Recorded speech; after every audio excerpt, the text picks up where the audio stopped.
All right, Phil, today's question. Can you talk about how to recognize and control ego at the table? Yeah, it's a great question. And actually, I think ego can come into play or can hit you in a lot of different ways. So one of kind of the most obvious ways that ego becomes a problem in poker is that you play in games that you shouldn't be playing in, because either you incorrectly think that you're better than you are, better than this opponent, better than that opponent, or it's not even about what you think logically. It's just, I don't want to back down. I don't want to I don't want to cower and shy away from playing this person or that person. And then you can end up playing in games where you're going to be a significant underdog potentially. And also, ego prevents you from kind of figuring that out. If you're playing in a game, having bad results, and you just don't even question whether or not you're capable of beating that game. There's a fine line, because you don't want to be doubting yourself every time that you run bad, because there's variance, obviously, in poker. But you need to always be, if not consciously and kind of top of mind, asking yourself the question of where you stand. It needs to be in the back of your mind at all times, I think, at least for me. So yeah, the first and most obvious way that ego can come into play is bad game selection, and kind of never realizing that you're playing in games you shouldn't. And the second is very similar, which is,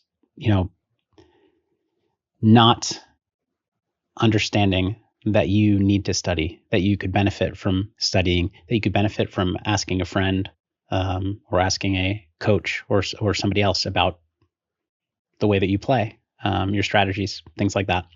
So I think ego comes into play in those two ways. Some of the more, or at least one of the more nuanced ways that ego comes into play is one that I deal with, because and I know a lot of people probably don't think of me as having too big of an ego at the table, and I think I don't generally. But let's say I'm just playing in a six-handed game, and there's one player at the table who's obviously very bad, and this player is playing way too many hands, doesn't really know a lot about poker, is playing poorly on multiple streets, just throughout the hand. One thing that can sometimes happen is, you go out of your way to play hands with them, which is often correct, not always, but often correct. But there's a sense of entitlement to beating them, or entitlement to winning the pot against them, that can lead you to, you're facing a flop bet and your hand's pretty awful, but you're like, well, against a good player, I wouldn't call this, but I can call, and you know what, he'll like make it obvious on the turn what he has, and then I can do something. You find yourself kind of chasing draws and calling with hands that shouldn't. Or let's say that, this player is really bad, but the way that they're bad is that they don't bluff. And so, you see them putting in like a huge flop raise, and like, well, I'll just call with middle pair backdoor flush draw because they're bad. They're going to make mistakes later. No, your hand's probably in terrible shape, and you should just fold and move on and beat them in another pot in a different way. So I think I would call it entitlement more than ego. But when you believe you're far superior to another player, it's very easy to start playing worse and actually, make that untrue. Another thing that's kind of, I guess, tangential to ego is a lot of people are very comfortable, let's say, in a position where they can be the aggressor. And I'm thinking now of like structures, primarily tournaments. So spots where, you're at a final table and you have the big stack. And so structurally, you get to play more aggressively. You should play more aggressively. And people kind of have to bow out and stay out of your way because of ICM implications and all these things that matter in tournaments. A lot of people play very well from that position, but then when they're in the kind of spot where they need to be passive, where they need to be tight, they struggle a little bit. And I think it comes with, I think that has to do something with ego. People don't feel good playing a more passive style. I remember actually there was a player, a pretty well-known player, who I'm not going to name, who I was talking to with some friends, and he was playing against a specific opponent, and regularly. And he was asking me, like, he's like, this guy just will basically like check raise flop and bomb, like overbet turn river so often, and I don't know, like, how should I adjust to that? And I asked some follow-up questions to kind of get an idea of his overall strategy and what he's doing with different hands, or what it seemed like his opponent was doing with different hands.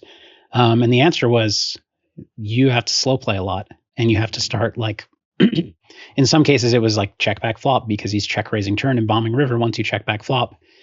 And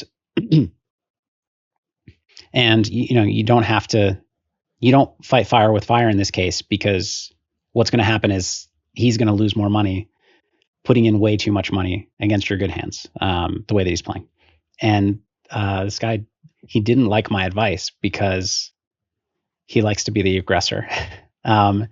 And I think some people struggle with that. And going back to the tournament example, I think the most difficult thing to deal with from this perspective is, let's say you're at a final table and you're the big stack, and for 2 hours you're pushing the table around, then you lose a significant portion of your stack, and now all of a sudden the dynamics have changed and you need to play tight, you need to play passively. A lot of people really struggle with kind of it's a few things. It's ego, it's also loss of what you once had a moment ago, and regrets, or whatever the case may be. But in a tournament, you don't have time to like take an hour break and reset mentally. You have to play the next hand, and you have to completely shift your strategy sometimes because the stack sizes at the table have completely shifted, or another player's been eliminated and now the pay jumps are this or that. And so it's really important to be able to, well, detach from your ego, like in a spot where, okay, I was playing aggressively, I was doing everything I should have, maybe I made a mistake, maybe I didn't. Now what I should do is play tight, because I'm not where I once was. The table dynamics have shifted. And for people that struggle with that because, I don't feel good playing tight, or I was just getting to play so aggressively and push everybody around, and now I get to be bullied. You need to kind of learn to take pride in playing the correct way, not just take pride in being the aggressor. Sometimes, okay, I need to play super tight now. I need to play passively. I'm just going to execute that really well, and I'm going to be proud of myself. Like, that's the mindset shift that you need to have, so that in that moment you're not, you making terrible plays by playing over aggressive.